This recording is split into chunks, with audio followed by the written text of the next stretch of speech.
to zip code. And if you're new to the channel, welcome. I hope you like and subscribe, and also share the content with other devs in your space and in your environment. And if you're coming back, welcome back, and I hope you like the previous videos and tutorials and you are here to stay.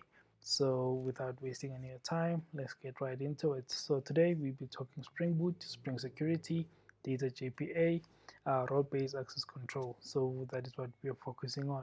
We want to make sure that our APIs are protected and uh, they are accessed based on certain privileges that users might have, and they need to be authorized to specific roles or assigned specific roles for them to be able to get to those particular APIs. So let's see how we can get that done in Spring Boot. So first things first, we are starting with the initializer as always, and we have a Maven project, Java based, Spring Boot version 2.1.5, which is the latest stable, and I always recommend that. And then we have the metadata here. Our artifact is RBAC Spring, and then we have our packaging, which is jar, and then we have a version which is 17. And that's it about the metadata of the project. Going on to the dependencies, what we have is DevTools. So DevTools allows us to live reload our application when we make live changes or hot fixes. It's able to reload our embedded Tomcat server on the fly. And then we have Lombok. So Lombok helps us to actually um, encapsulate our POJOs entities, um, entity classes. Essentially, we don't have to manually type in the getters and setters to string and all of those type of functions or methods. We now just have the annotations that are available from Lombok at data, at getter, etc., at no args constructor, all those type of annotations. That's what Lombok has to offer. And then we have Spring Web, which essentially allows us to scaffold our APIs using Spring controllers, and this will be REST controllers that would have our endpoints for HTTP requests. And then we have Spring Session for all our user sessions. So once users are authenticated, what is that is information that we're going to need or rely on to make sure that we only give them um, data that is related to who they are, what they are, and which roles they have, essentially. And then Spring Security, that's the role-based access. That's where it comes in. We want to make sure that not only that users are authenticated, but also they're authorized to access the data they are looking for. So if you query an API, do you have the privileges to access that API, and we'll be able to allow certain users for certain features and functionality within the application. So that is one thing that we are focusing on in this particular video. And then we have our data JPA, which handles our database querying and CRUD operations, creating, retrieving, update, and delete. So all of those will be handled by the Spring Data JPA, which uses Hibernate to make sure that we can fetch data from database and also persist data into the database. That's what we need right there. And then we are using Postgres as our data storage, and we will need a Postgres driver for that in our application. So this configuration of the whole project will be shared in the description down below. So just look down there and you will see it, and you can use it on your IDE on your project as well. So that's what we have, and let's continue into the code and see it running. So before we jump into the code, I just want to demo this to you so that you can quickly see what we want to achieve. So I'm not going to register a user because there is a user that I've added already. So I have two users. So I want to show you, we have a user here which I can log in, test Spring, password 123. Let me just send this quickly. Let's see. Okay, application is not up. Let me just run the application here and just give it a few. It's gonna start up now. All right, so it's looking good. All right, and then it should be done. Right, start completed. All right, so start RBAC application. That's good. Then now I can log in. So we would get, all right, now we're authenticated and we have our JWT token right here. It also has the roles that we have as users. So let's just go here and say JWT .io. Let's go there and then let's enter there. And then let's see here. I want to validate that particular JWT token, and let's just do that. So now we'll be able to see this. The subscriber or the subject is test spring. The role is authority role user. Then it's issued by RBAC Spring. Expiry is basically it says 21/14/36. So right now it's 16/14. So basically it has about a couple of hours before it can expire right there. So that's cool.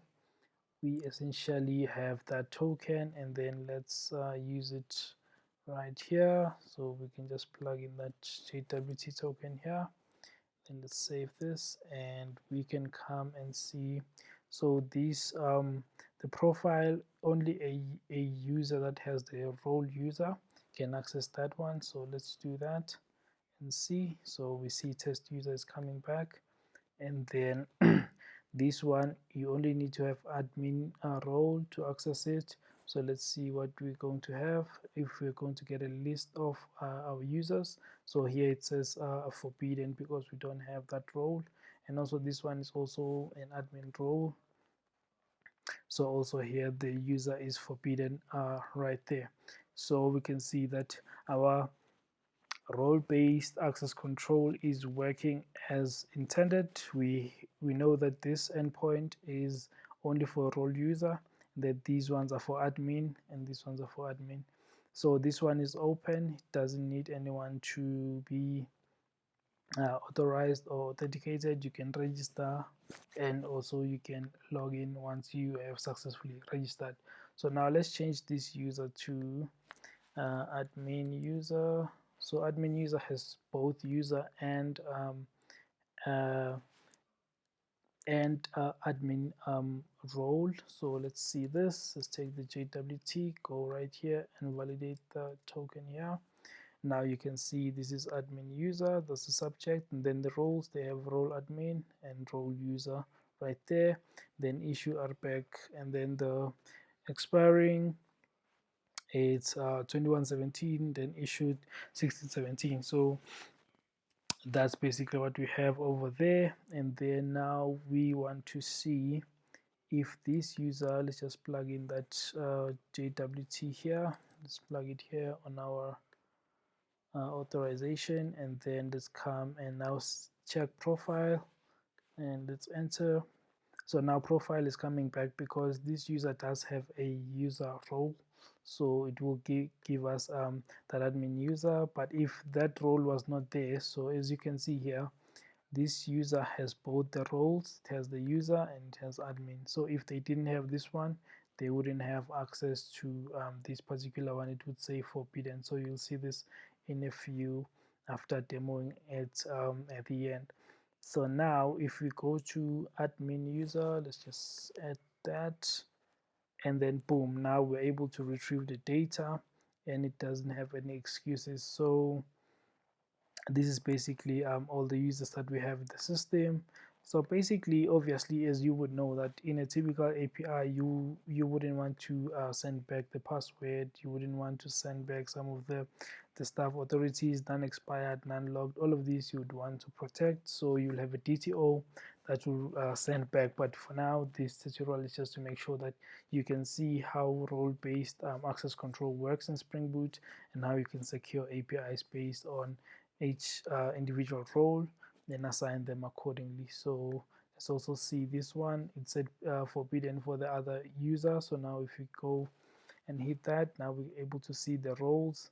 that we have in the system. So we have role user and then we have role admin. So those are the two that we have, and now we are able to use the system the way that we want. So typically a user that will have all the roles will be like super user.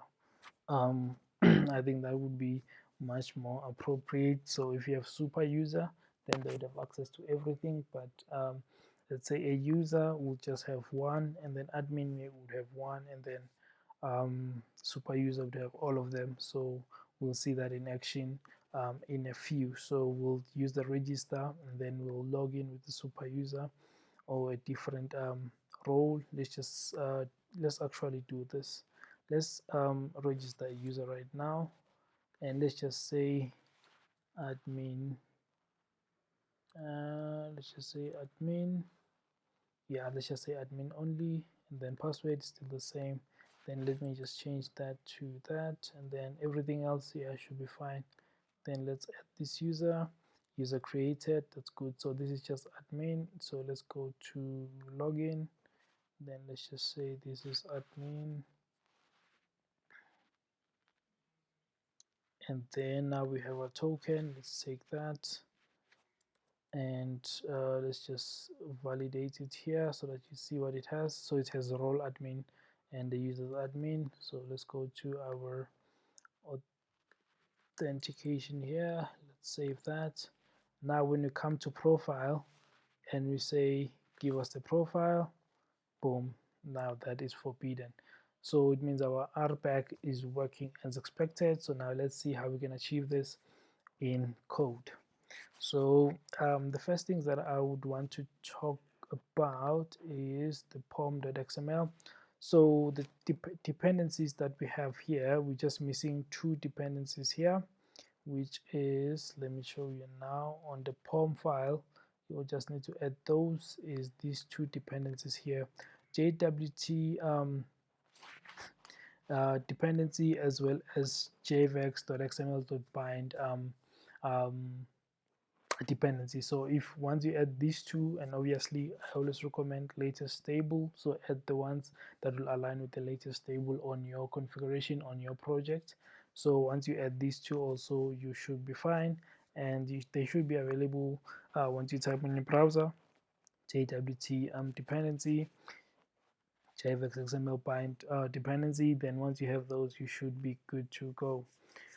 And just make sure you have both of them. Otherwise, if you only have like the JWT, you might get an XML bind exception. So then you would know that you need to add this one to make sure that it works. And basically that's all for that. And then the next thing that we want to talk about is the properties. What do we have in the properties file? So we have a JWT secret. So this secret is just added as part of our encryption. So we want to have a GUID, and this is a random GUID. You can just go on the web, type in GUID online on your browser, then you generate a GUID and then put it there. That's your secret. And if you wanna add more, whatever you wanna add, you can just add specific word or any secret that you want.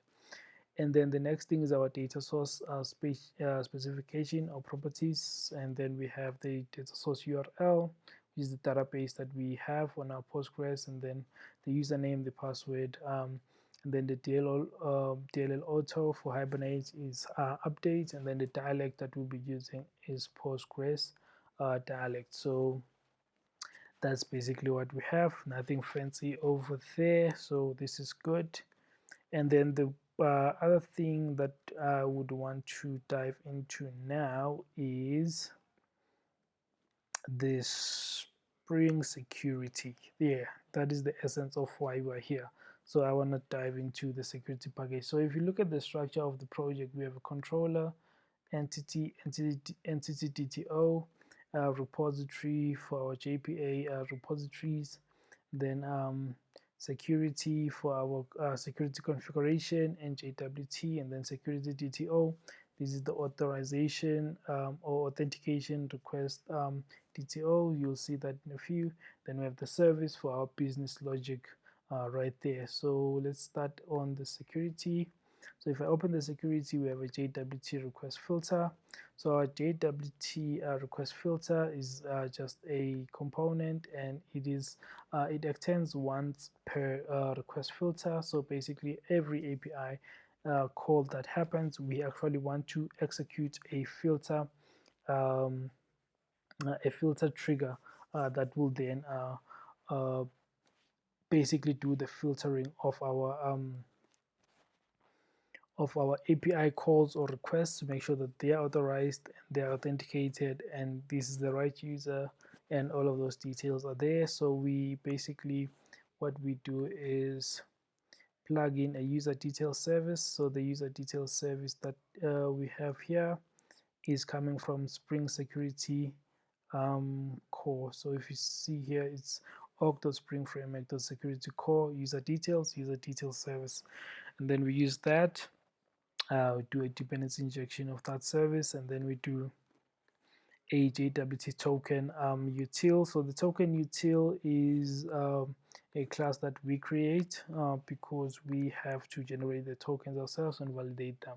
So let me show you the token util. So it's another component, as you can see, it's just a POJO. And then what it does is it takes in the secret from our properties file.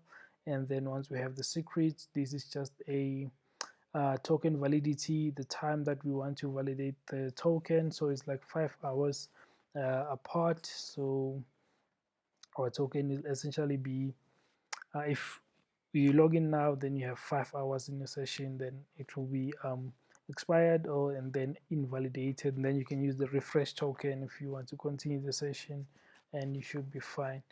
And then what we do is retrieve username from JWT token. So we get claims from token, and then we pass in the token. It's just a string. So as you can see, we have the token.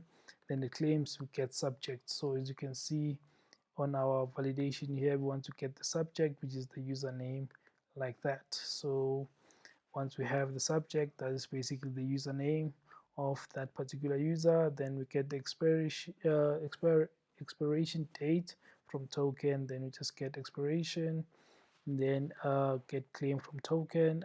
Also, this code is available online, so if you just want to know the JWT token code, and also if you want the entire project, I'll share the repository or the comments. You can just request it, and then I'll share it with you, the Git repo upon request.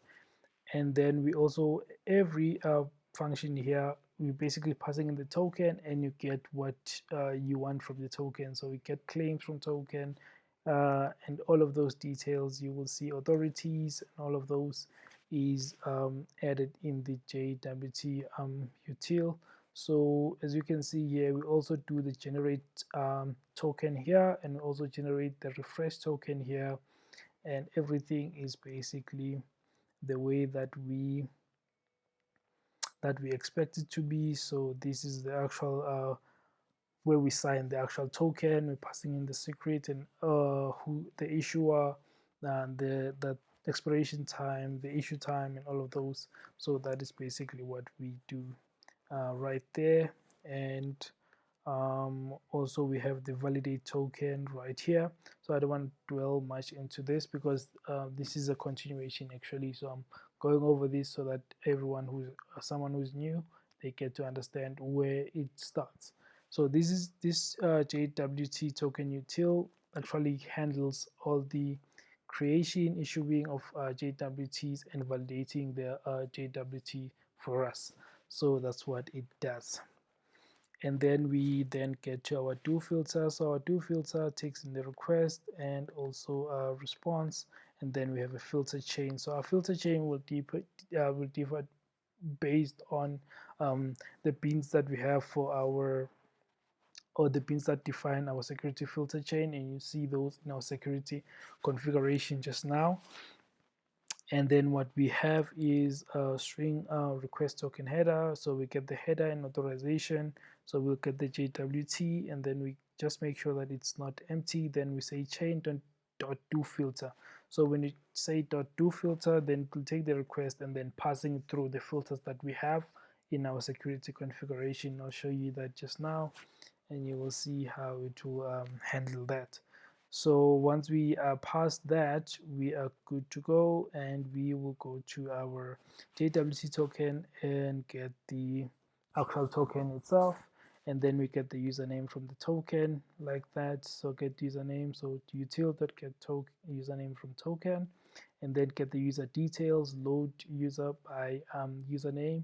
So we would then use load the user details from our detail service, and then once we have that, we actually validate the token. And once the token is valid, we then trigger a username password token authentication. Then we then pass in the user object. Then we don't need let me just see that you can see what that has. So we have the principal, and then we have the credentials, and then we have the authorities. So we actually do have the principal, so let's go there. So we have the principal, which is the user details, and then we don't need to pass in the principal here. We already have the user, and then we have get authorities. So that's basically the roles that we have. And then once we pass in these, we'll be able to then authenticate or set the details using the new authentication data source, and we build the details, and then we set the details to that particular authentication token. And once we have that, we pass that to the security context holder and set authentication, which is basically that authentication over there, and everything should be fine. So with all of that being said, at the end we also do a chain.do filter. Then we say, based on the token that we got and the details that we have, please go and validate according to the security filter chains that we have on our side. So that's what we have here, and nothing else. So to continue on this, you will see now on the security filter, security configuration. This is a configuration, and then it also has enable web security, and basically just a class, doesn't extend anything. And then what we pass in here, or what we inject in this, is auto-wired user detail service. And then we have the JWT request filter, which actually will be triggered now in a few you will see it. And then we have our password encoder to decrypt the password from our users and make sure that when they register or the login, our password is always encoded and decoded the right way. So now the first bean that we have on our configuration is the authentication manager bean.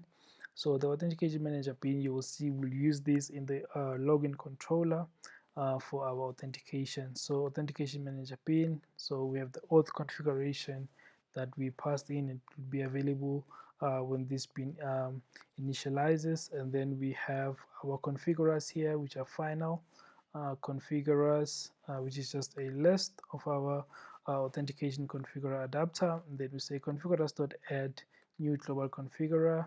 Then we override the method which is actually inside here, which is configure. We are basically focusing on the authentication manager builder, which is our auth. Then we say our auth.set user details. Then we take that from user details service dot password encoder, and then encode the password like that. So when the user logs in, they will be able to then have their password encoded in the same way that or the same encoder that we use to encode or decrypt our password on registration or on login. So that is what we have. So this pin then will then return an authentication config, and then we'll just get the authentication manager over there. So we'll have the authentication manager pin available to us. Then the next thing is, now we need to define our shared security configuration, and this is the gist of our HTTP security. And we want our HTTP security dot cross-site resource forgery. That is what that is. So we want to make sure that we disable all of that, and also course or cross-origin resource sharing. we want to make sure we disable all of those, uh, so that we are able to just hit our API. But according to the rules that you have in the real world in an enterprise application, you would need those to be enabled according to your spec and requirements. And also you will see it later on down how we go further into specifying that we want everything to be allowed for both CRF, CSRF and CORS.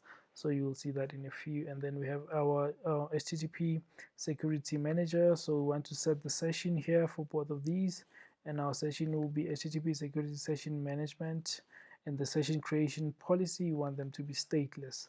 So that's what we have for that. And the most important part of this class is this part right here.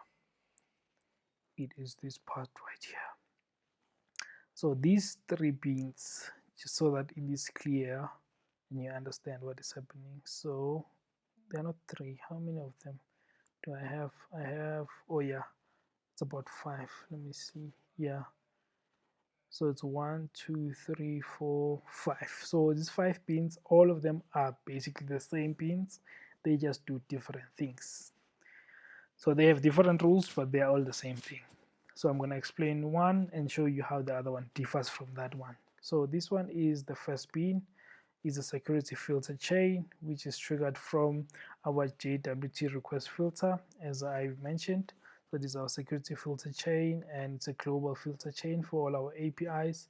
Then we pass in the HTTP security, and once we have that, we will say shared security configuration. We will set that, and basically once that is set there for our sessions to be stateless, and also our cross-site resource forgery and cross-origin resource sharing, once that is set, we then continue with the same one to set the security matcher, and we say security matcher, which is the endpoint, the controller is user, which is this endpoint right here. Let's show you, which is this endpoint right here, this request mapping for our REST controller. This is user, that is what we are pointing to here. And then we also say admin, which is this right here, REST controller admin for those endpoints right there. So we say authorize HTTP request, and then we say auth any request authenticated. So we want all the requests to be authenticated for all these endpoints, because these are the 2 endpoints that we have basically here. These are the 2 APIs that we have. It's user and also it's admin right there. So those are the 2 that we have. We say every request must be authenticated, and that is fine. So now we then say do filter before request JWT request filter username password password authentication filter.class. So immediately when this class is instantiated from our JWT request filter, it will then add this filter chain that will then be triggered upon login. So once we have that, we say JWT security dot build, that will give us back that particular security filter chain bean over there. So now all these 5 other beans, they are the same like this, they just have different rules here and there. So now let's see how they differ. So now on this one, it's security filter chain global admin API. So this is global admin API. So, and we see it's the same shared security configuration, and then our security matcher is admin /* which means everything inside this endpoint, it must have this role here. So auth.anyRequest.has role and admin. So I don't need to actually say role underscore admin. So if I do this, my application will tell you that this is, you don't need to edit, it will just be appended over there. It will be prefixed there when it does the filter chain itself, so you don't need to edit there manually or hard code it there yourself. So you just put the role admin, and then you also follow the same logic. So JWT request filter, user authentication over there, And then now to make sure that any user that tries to access any endpoint inside the admin route, they will need to have um, admin role or admin privileges like that. So in the same way, now let's go even further. So this particular bean also the same, and it's a global user profile API. So this one is user profile. So for user profile, we say auth.any request dot has role user, and that's what we have right there. So to make sure that only a user that has this role can access this particular endpoint right here. Even though it's inside user, we are pointing to a specific endpoint inside the user API, so which is the profile one.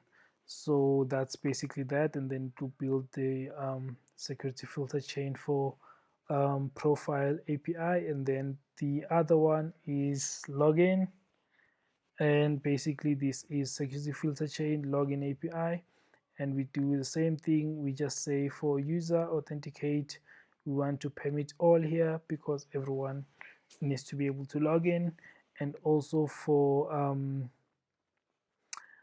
security filter chain register, we say user register and we say permit all. So this one can be moved to here as well, but I just put it here in case you want a different one for a registration and different rules for registration, and then different one for login, and then that way you'll be able to see that this one is for registration, this one is for login, and you would implement the rules the way that you prefer them. But essentially this is the security filter chains, and we have essentially dealt with role-based access control by showing you all of these different beans and what they do and how they work. You essentially should be fine with your application being authenticated, and also um, certain users will be authorized to do certain functionalities within the application. So that is basically that. This is RBAC in a nutshell. This is what holds our RBAC. And then the last being now that we have is cross-origin resource sharing. So basically we want to allow all origins, we want to allow all methods, we want to allow all headers, we want to allow all of these without actually blocking anything. So we are adding all of these so that we have access or to the application, and no one will be blocked and nothing will be blocked, and we won't have any issues with cross origin resource sharing. And we basically that's why you're passing in the stars here everywhere, everywhere, everywhere. Then we have a URL based cross origin source, and then we say the source register cause all our endpoints here, all our endpoints we want to have this configuration. So we pass in that configuration, and then we return that source, and then we'll have this configuration available in our application. And then if you have different rules, then you would pass in allow origins, you will specify the origin, the domain, and all of those endpoints that you want to allow, or the domain you want to allow. Then methods, post, get, put, and then headers, authorization, all specific headers that you want to add, and then you'll be much more detailed in that. But essentially this is what we need for us. This will suffice on our project. So this is Spring Security in a nutshell, and now we have spoken about security and how things happen and what it does. So the last class that I want to highlight is security principle. So security principle is just a service class that I always add, and this is basically for me to know the current logged in user. So what I do is I just have a security principle here, and then I want to make sure that my authentication principle is the security context holder don't get context, don't get authentication. And then I have a user service that I use to get the user from the JWT. So what you see here is my dependency injection is a constructor injection, so I use the constructor to inject that particular service there. And once I have that service available, I just make sure that it's instantiated, and then I go and say get instance. I want to get a new instance of the service user, and then get the security principal from there. So once I have the principal, the instance of that principal, then I say get logged in principal, logged in principal. If it's not null, if we want to get the user details, so user details is principal that get user details, principal that get principal, and that's basically what we have. And then user service.find by username, so that's basically logged in principal dot get username. So login principal is from the user details. Once we get that, we are able to then get the logged in authorities. So this one will give us the logged in user, and then this one will give us the logged in roles essentially. So we use the user details to actually get that from the authentication, which is from the security context that is offered by Spring framework. Just like that, we now know the logged in user at all times, everywhere across the application. So this is what we have, and it's basically should be enough to give us the logged in user, and we'll be able to get all the details and use it the way that we want. So if you want to see, this service is basically the business logic for our user entity. So we can add, update users, retrieve, and do all those things that we need to do. And basically we have the user repository, and then we have user role repository, then we have the role repository, and then we have our methods here. So load user by username, so we were able to get the user details by username. So it basically has user repository, find the user. If the user is not null, go to user roles, get the roles for that user, collect the principal, the granted authorities, which are the roles. So get all of those roles, add them to authorities. Then the user principal is basically our Spring framework user, and then we basically set the username, the password, and then the authorities. Then we say return the principal. So this basically is used in our security principal here, which is find by username, and then will give us the user in that way. So that's basically what we use. And then the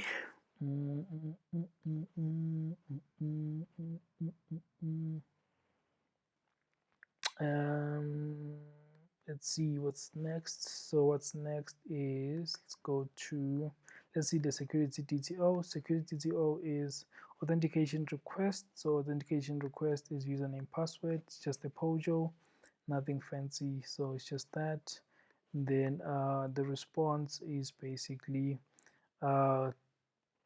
so basically it's just a request, a response, and then it has the token, then the refresh token, and basically that is what we have. Nothing more than that. It just has a token and refresh token, and that's what we expect from that. So those are the security DTOs that we have. And then the services is the role service, to make sure that if you want to add roles, retrieve roles, and do all of that. And then we have user, like we showcase now. This is also for us to get a user and update a user, retrieve user details, and all of those. So basically this is what we have. So the reason why I'm skimming through these ones is because this is a repetition. It's just we want to deal with RBAC more than we want to be in business logic or the other stuff. So this is the service, and then our repositories. Let's go to a user is user, it extends JPA repository, and we have user role. Yeah, this is user role actually. So it has user role, and our ID is long, and basically we just say find all by user ID, and then we pass in the ID like that. So that's what we have. And then we have our user here.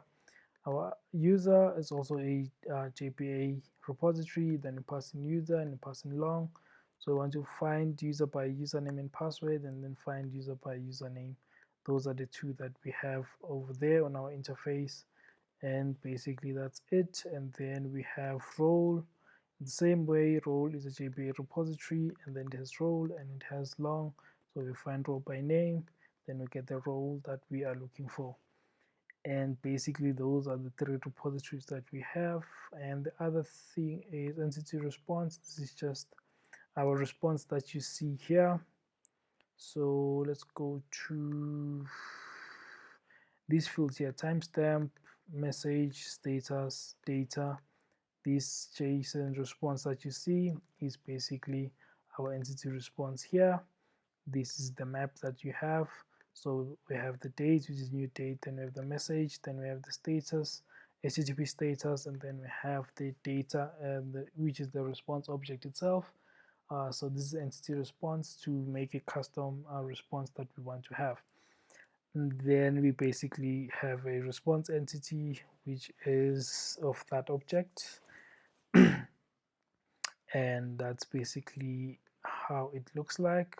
Nothing fancy here. It's just a public static method inside there, which is generate response. We pass in this message, HTTP status, and the response object.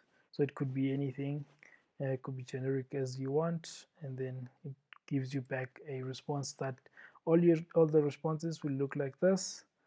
They'll have these three fields, and then the objects, it will depend on what you send back, and you'll be able to see. So on login, you'll see it's different.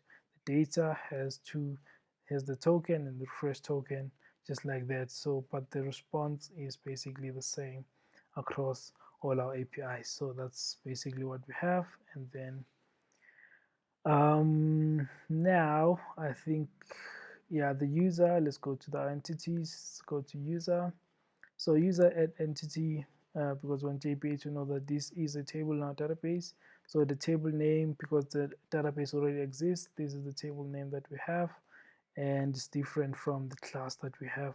So the table name is WUser, and then we want to ignore unknown properties.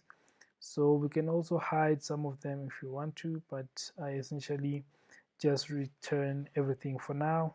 And this is ID, a generated value, and the strategy is identity.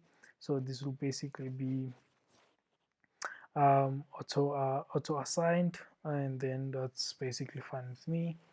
Auto increment, basically that's what I meant there. Then we have username, password, entity number, and then all the other fields.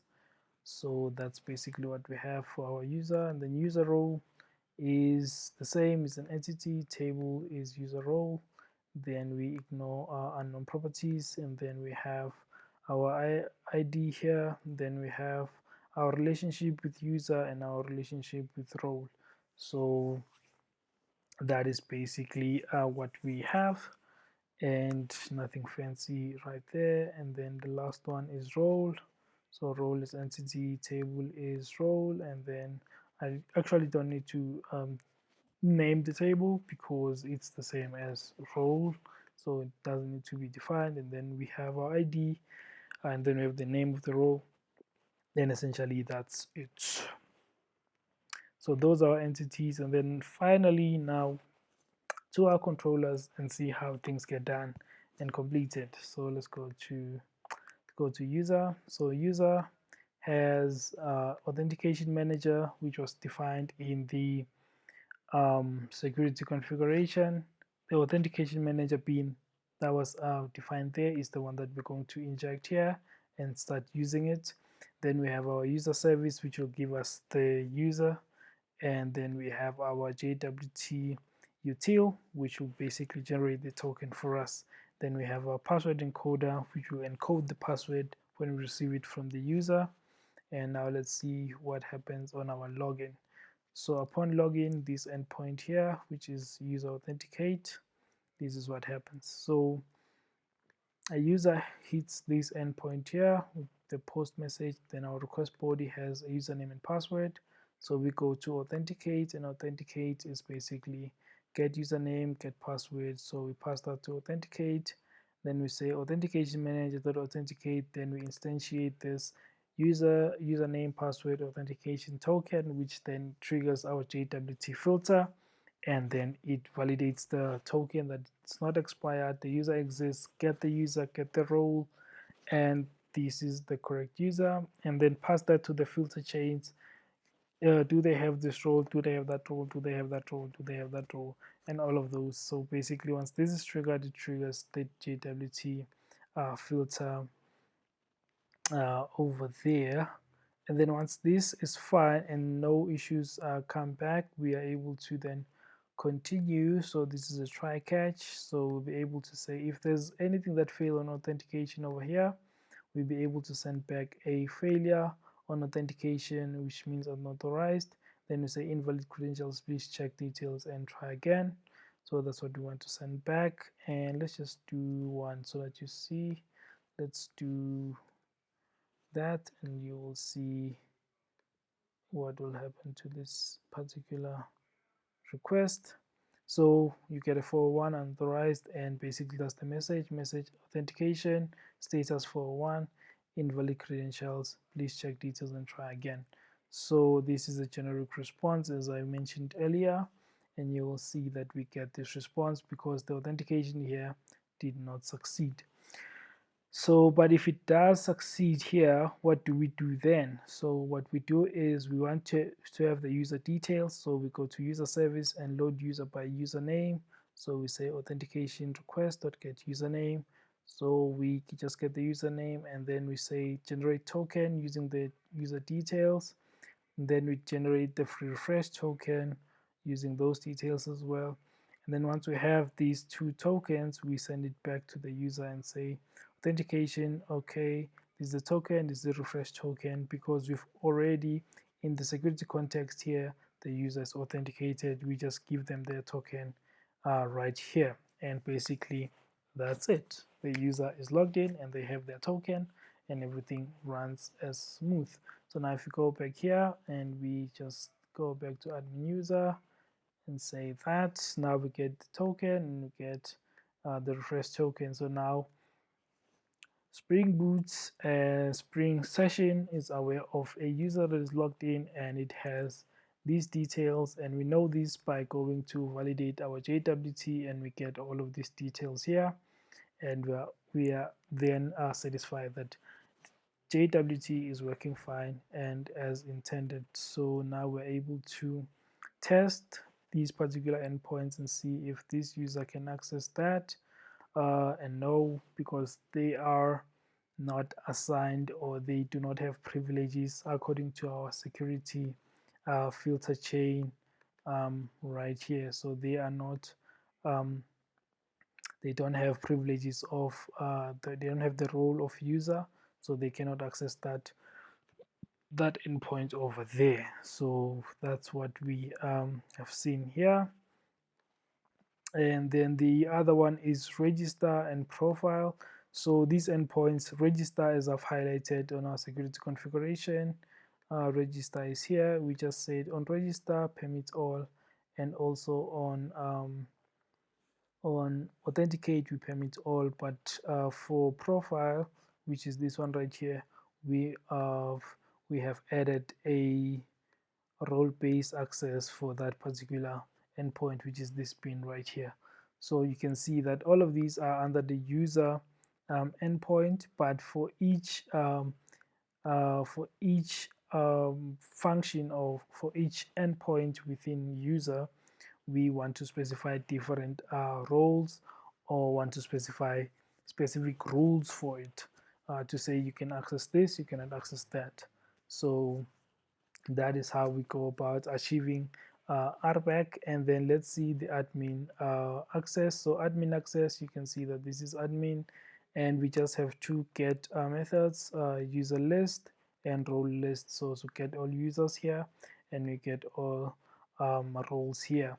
So there's nothing fancy that we're doing here. We just say user and user service and then role service. Then on the user list, we just return the entity response, and then we have all users, and then here we just use the role service to say all roles, and then it gives us back the roles that we are looking for. So I can just change this to role list and then save this. So it should be fine, and then we should be able to see that once we come back here. We just change that to role and then we say send, and we're able to get this particular response, and we are happy with it. And essentially we're able to see. So now if I come back to this and I say, let's say super user, and then the password is fine, just change the entity number to that one, all the other details are fine. I'll just add a role here, just say user, then let's just add that. So user created, so now we have super user. So now let's come back and log in with super user, say login, boom, now we have the token. And let's see that, let's go here, validate. So now the subject is super user, role admin, role user, and you can see expiration is there.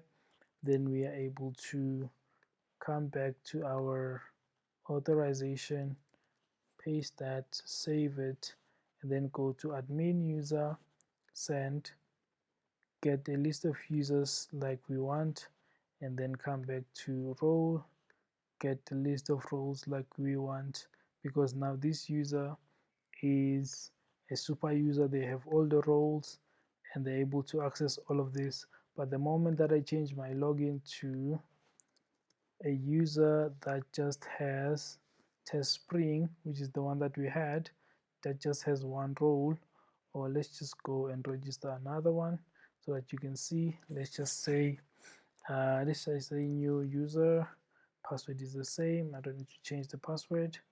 Let's just do 5 here, and then I'll just add user only, then let's say send this, right, and then come back to login.